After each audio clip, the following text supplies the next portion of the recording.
میرا نام ہانیہ فاروقی ہے، میری عمر 22 سال ہے۔ ہم اسلام آباد میں رہتے ہیں۔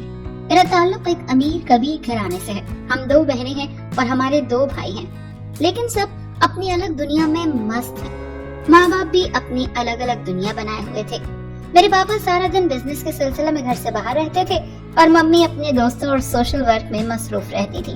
ان کو لگتا تھا کہ اب ان کے بچے بڑے ہو گئے ہیں، خود کو سنبھال سکتے ہیں، پر ان کو یہ احساس نہیں ہوا کہ اس عمر میں بچوں کو ماں باپ کی سخت ضرورت ہوتی ہے، خاص کر ماں کی، جو بیٹیوں کی سہیلی بن کر ان کے دل کی ہر بات سن اور سمجھ لیتی ہے۔ میری بہن کے بھی سوشل سرکل بہت بڑا تھا، پر میرے زیادہ دوست نہیں تھے۔ میں خود کو اکیلا سمجھتی تھی۔ میں بہت حساس تھی۔ میری بہن بہت خوبصورت اور گوری تھی، میرا رنگ سانولا تھا۔ شاید یہی وجہ تھی کہ میں اسی لیے احساسی کمتری کا شکار ہو گئی۔ ممی بھی اکثر میری بہن انایا کو مجھ پر فوقیت دیتی تھی۔ ہر پارٹی میں اسے اپنے ساتھ لے کر جاتی، کیونکہ انایا میں بہت کانفیڈنس تھا۔ سب اسے بہت پسند کرتے تھے۔ مجھ میں بالکل بھی خود اعتمادی نہیں تھی۔ میں تو اپنے گھر والوں سے بھی زیادہ فری نہیں ہو پاتی تھی۔ شاید میری نیچر ہی ایسی تھی، اسی لیے میں چپ چپ اور الگ تھلگ رہتی تھی۔ اسکول کالج میں لڑکیوں کو ہنستے بولتے دیکھتی تھی۔ ان کی زندگی سے بھرپور ہنسی مجھے رشک میں مبتلا کرتی تھی، کیونکہ میں بچپن سے ہی شرمیلی ٹائپ کی لڑکی تھی۔ پھر کالج میں میری دوستی نہل نامی لڑکی سے ہوئی۔ وہ بہت خوبصورت تھی اور ایک غریب گھرانے سے تعلق رکھتی تھی، پر کافی تیز ترار لڑکی تھی۔ پھر میری بھی اس سے اچھی خاصی دوستی ہو گئی۔ کبھی کبھی میں سوچتی تھی کہ نہل میں شرم نام کی تو ذرا بھی کوئی چیز نہیں ہے۔ عجیب عجیب باتیں کر جاتی تھی جو ہم شرم کے مارے کرتے ہی نہیں تھے۔ اس کے بہت سارے بوائے فرینڈز بھی تھے، جن سے مہنگے مہنگے گفٹس لیتی تھی۔ ہولے ہولے نہل سے دوستی بڑھتی گئی۔ وہ اپنے بوائے فرینڈز کے ساتھ باتیں بتاتی تو مجھے اس کی باتیں سن کر مزہ آنے لگا۔ اکثر نہل مجھے بھی کہتی تھی کہ میں بھی لڑکوں سے دوستی کروں۔ نہل کہتی تھی کہ میں تمہاری سیٹنگ کرتی ہوں کسی لڑکے سے، پر میں ہنس کر ٹال جاتی تھی۔ میری اپنی گاڑی تھی جسے میں خود ڈرائیو کرتی تھی اور نہل کے ساتھ باہر جاتی تھی۔ نہل کہتی تھی کہ امیر دوست بھی کسی نعمت سے کم نہیں، جو مفت میں کھلاتا پلاتا، گھماتا ہے، شاپنگ کرواتا ہے۔ پیسے کی میرے پاس کمی نہیں تھی، بس ایک اچھی دوست کی کمی تھی جو نہل کی صورت میں پوری ہو گئی تھی۔ اکثر نہل کالج سے سیدھا میرے گھر آ جاتی اور ہم دیر تک باتیں کرتے رہتے، پر نہل نے مجھے کبھی اپنے گھر نہیں بلایا تھا۔ اگر کبھی میں بولتی کہ تمہارے گھر چلتے ہیں تو نہل بہانے سے ٹال جاتی۔ پھر نہل کے ابو کا ٹرانسفر دوسرے شہر میں ہو گیا اور وہ بھی چلی گئی۔ میں نہل کے گلے لگ کر بہت روئی۔ اس نے کہا کہ میں فون پر تم سے رابطے میں رہوں گی۔ پھر فون پر ہماری بات ہو جاتی تھی۔ نہل کے جانے کے بعد میں خود کو بہت تنہا محسوس کرنے لگی۔ انہی تنہائیوں کے ہاتھوں سے مجبور ہو کر میں دوسرے راستے پر چل پڑی۔ ایک دن میرے پاس کوئی فون آیا جسے میں نے رانگ نمبر کہہ کر کاٹ دیا۔ پھر اگلے دن اسی وقت پھر اسی نمبر پر فون آیا تو میں نے کہا دیکھیں تو مسٹر، کل بھی میں نے آپ کو کہا تھا کہ یہ رانگ نمبر ہے۔ اب آپ نے سن لیا ہے کہ ایک لڑکی کی آواز ہے تو اب آپ بار بار فون کر کے مجھے پریشان کریں گے۔ میں نے غصے سے اس کو اور بھی بہت کچھ سنا ڈالا۔ ارے آپ تو غصہ کرنے لگ گئی۔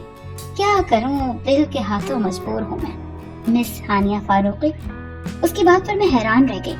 کون ہیں آپ اور آپ کو میرا نام کس نے بتایا؟ جب لگن سچی ہو تو نام کیا پتہ معلوم کرنا بھی مشکل نہیں۔ اس نے فوراً میرے گھر کا ایڈریس مجھے بتایا تو میں پریشان ہو گئی۔ پھر یہ سلسلہ چل نکلا۔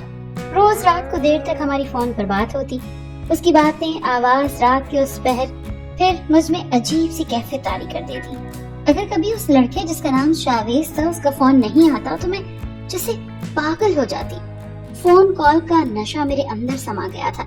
شاویز سے فون پر بات کرتے کرتے مجھے 1 مہینہ ہو گیا تھا۔ پھر ہماری ملاقات نہیں ہوئی تھی۔ ہولے ہولے ملاقات کے لیے شاویز کا اصرار بڑھتا گیا۔ میں ملنے کے لیے انکار کرتی کیونکہ مجھ میں ممی پاپا سے اتنی بات کرنے کی ہمت نہیں تھی، مجھے ڈر لگتا تھا۔ میں اپنے ممی پاپا کو اچھے سے جانتی تھی۔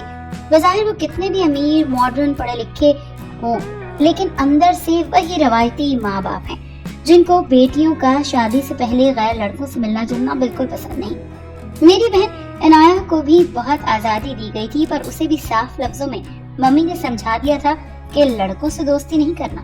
پھر ایک دن شاویز مجھ سے ناراض ہو گیا اور اس نے فون کرنا بند کر دیا، یہ کہہ کر کہ میں اس پر بھروسہ ہی نہیں کرتی، اس کی محبت پر شک کرتی ہوں، اسی لیے اس سے ملنے سے مسلسل انکار کرتی آئی ہوں۔ जब शावेज से बातचीत बंद हो गई तो मैं बेचैन हो गई, क्योंकि मुझे शावेज के बगैर खुद को देखने की आदत ही नहीं थी। उससे मुझे मोहब्बत हो गई थी। ये शायद शावेज मेरी जिंदगी में आने वाला पहला इंसान था, इसीलिए मुझे उसमें कशिश महसूस हो रही थी। मैं अपनी फीलिंग समझ नहीं पा रही थी। मैं शावेज को मजीद नाराज नहीं करना चाहती थी, इसीलिए मुलाकात के लिए राजी हो गई। अगले दिन मैं सवेरे ही पार्लर गई, अच्छे से तैयार हुई, महंगा खूबसूरत सा जोड़ा पहना। आज मैं खुद को भी अच्छी लग रही थी। मैं शावेज की सारी बातें नहल को फोन पर बताती थी। नहल मुझे मशवरे देती थी। शावेज से मिलने में एक दिन होटल में गई। शावेज को देखकर मुझे थोड़ी मायूसी हुई, क्योंकि वो सांवला सा दुबला पतला मिडिल क्लास का लड़का था। फिर मैंने दिल को बहलाया कि शावेज अच्छा इंसान है, मुझसे मोहब्बत करता है, और मैं भी तो सांवली हूँ। उसने तो मेरा रंग नहीं देखा और मुझसे मोहब्बत कर बैठा। यही सोचकर मैंने शावेज से राब्ता जारी रखा और हम अक्सर कभी होटल में तो कभी पार्क में मिलने लगे। तभी इनाया की भी मंगनी हो गई। एक दिन शावेज ने मुझे अपने फ्लैट पर ये कहकर बुलाया कि उसकी बर्थडे पार्टी है, उसके घर वाले भी मौजूद होंगे। मैं अच्छे से तैयार होकर शाम को शावेज के बताए गए पते पर जा ही रही थी कि मम्मी ने पूछा कहाँ जा रही हो। मैंने बताया कि सहेली की सालगिरह है। मम्मी भी चुप हो गई और मैं शावेज के फ्लैट पर आ गई। शावेज ने मेरा दरवाजा खोला और मैं हैरान रह गई शावेज के घर में नहल को देखकर। शावेज ने बताया कि नहल उसकी कजन है और नहल ने भी कहा कि मुझे पता नहीं था। शावेज मुझे जिस लड़की से मिलवाने वाला है वो हानिया बुरहान है। बहरहाल मैं नहल से मिलकर बहुत खुश हुई। थोड़ी देर के बाद नहल बहाना बनाकर दूसरे कमरे में चली गई। जब काफी देर हो गई नहल नहीं आई, तब मैंने शावेज से पूछा कि शावेज, नहल कहाँ चली गई है और तुम्हारे बाकी घर वाले नजर नहीं आ रहे? मेरे घर वाले किसी दावत पर गए हैं, बस अभी आते ही होंगे। तुम आराम से यहाँ बैठो, मैं नहल को देख कर आता हूँ। शावेज उसी कमरे की तरफ बढ़ गया। जाने क्यों मुझे तजस्सुस हुआ। मैं शावेज के पीछे उस कमरे के दरवाजे पर गई और अंदर से आती आवाजों से मेरे कदम रुक गए। शावेज, अब संभालो हानिया को। मैंने अपना वादा पूरा किया। हानिया का नंबर, एड्रेस सब तुम्हें दिया। अब मुझे मेरे पैसे दे दो और तुम अपनी ख्वाहिश पूरी करो। फिर जो करना है उस लड़की का वो करो। मुझे दूसरे क्लाइंट का फोन आ रहा है, मैं वहाँ जा रही हूँ। नहल की आवाज मुझे किसी गहरी खाई से आती हुई सुनाई दी। मुझसे अपने पैरों पर खड़ा नहीं हुआ जा रहा था। मैंने मुंह पर हाथ रखकर अपनी सिसकी रोकी। आहिस्ता बोलो, कहीं सुन न ले, हमारी चाल हमें ही उल्टी ना पड़ जाए। ये लो पैसे और अगली मछली फंसाने की सोचो। ये शावेज की आवाज थी। मुझे गहरा सदमा लगा था, पर मैंने हिम्मत की। आराम आराम से वापस अपनी जगह पर आकर खड़ी हो गई, क्योंकि मैं भाग नहीं सकती थी फ्लैट से। मैं जल्दी पकड़ी जाती। अब मेरा दिमाग तेजी से काम कर रहा था। मैं समझ गई थी कि नहल और शावेज मिले हुए हैं। अब मेरी इज्जत दागदार हो जाएगी और मैं किसी को मुंह दिखाने के काबिल नहीं रहूंगी। मुझे हर हाल में हिम्मत करनी थी। एक मौका था मेरे हाथ में। मैंने सोचा आजमा कर देखूं, वरना दोनों सूरतों में मात तो मेरी ही होनी थी। जब शावेज और नहल बाहर आए तो मैं अपनी घबराहट मिटाने लगी और मुस्कुराने लगी। हानिया, तुम शावेज से बातें करो, मैं 5 मिनट में आई, मुझे एक काम है। अरे रुको नहल, मैं भी आती हूँ तुम्हारे साथ। दरअसल मैं शावेज के लिए गिफ्ट लाई थी, जो नीचे गाड़ी में भूल कर आई हूँ। पापा ने एक बहुत बड़ा प्लॉट मेरे नाम किया था, जिसकी मालियत तकरीबन 50 लाख से भी ऊपर की होगी। मैं उस प्लॉट के कागजात लेकर आई थी। शावेज की बर्थडे गिफ्ट में मैं शावेज के नाम वो प्लॉट करना चाहती हूँ। मैंने अपनी बात मुकम्मल करके शावेज की तरफ देखा, जिसकी आंखें खुशी से चमक रही थी। मक्काराना अंदाज में उसने नहल की तरफ देखा, वो भी खुश हो गई। इतना तो मैं जानती थी कि दोनों लालची हैं।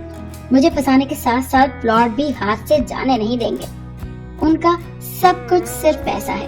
अरे नहीं हानिया, तुम आ गई हो, मेरे लिए तो यही सबसे बड़ा गिफ्ट है। इस तकल्लुफ की क्या जरूरत थी? शावेज की आंखों में लालच ही लालच थी। शावेज, हानिया इतने प्यार से दे रही है तुमको, इनकार करके उसका दिल क्यों दुखा रहे हो? नहल ने मेरा हाथ पकड़कर कहा। हाँ शावेज, शादी के बाद वैसे भी हम लोग एक हो जाएंगे। मेरी ख्वाहिश है इस प्लॉट पर हम अपनी पसंद से खूबसूरत से घर बनाएंगे। मैंने अपनी घबराहट मिटाते हुए शर्मा कर कहा। हानिया चलो, तुम लेकर आओ गाड़ी से। नहल के बोलने पर मैं नीचे गाड़ी की तरफ गई। मेरी जान सूली पर अटकी थी। अंदर ही अंदर मैं कुरानी आयात का वर्द करती जा रही थी। नहल मेरे साथ बाहर आई। अब मैं सोच रही थी कि नहल से कैसे जान छुड़ाऊं। मैंने अल्लाह ताला से मदद मांगी। तभी नहल का फोन बजा। वो एक कोने में खड़ी होकर फोन पर बात करने लगी। मैं जल्दी से अपनी गाड़ी में बैठ गई और गाड़ी स्टार्ट करके वहाँ से चली गई और पीछे मुड़कर नहीं देखा। तेज गाड़ी चलाती फौरन अपने घर आ गई और अपने कमरे में आकर फूट फूट कर रोने लगी। इतना बड़ा धोखा, एक तरफ मोहब्बत तो दूसरी तरफ दोस्त, दोनों ने मिलकर मुझे अपने जाल में फंसाया। अगर आज मैं उनकी बातें सुन न लेती तो बर्बाद हो जाती। मैं अल्लाह पाक का जितना शुक्र अदा करती हूँ कम है, पर मेरा तो हर रिश्ते से एतबार ही उठ गया। मैं बिल्कुल टूट कर रह गई। बहुत अरसा बीमार रही। मम्मी पापा मेरी वजह से बहुत परेशान हो गए। वो हर वक्त मेरे सिरहाने बैठे रहते। डॉक्टर के मुताबिक मैंने कोई बहुत बड़ा सदमा लिया है। मम्मी पापा मुझसे पूछते रहते कि क्या परेशानी है, पर मैं चुप चुप उनको देखे जाती। तब मुझे एहसास हुआ कि माँ बाप अपने बच्चों से गाफिल नहीं होते।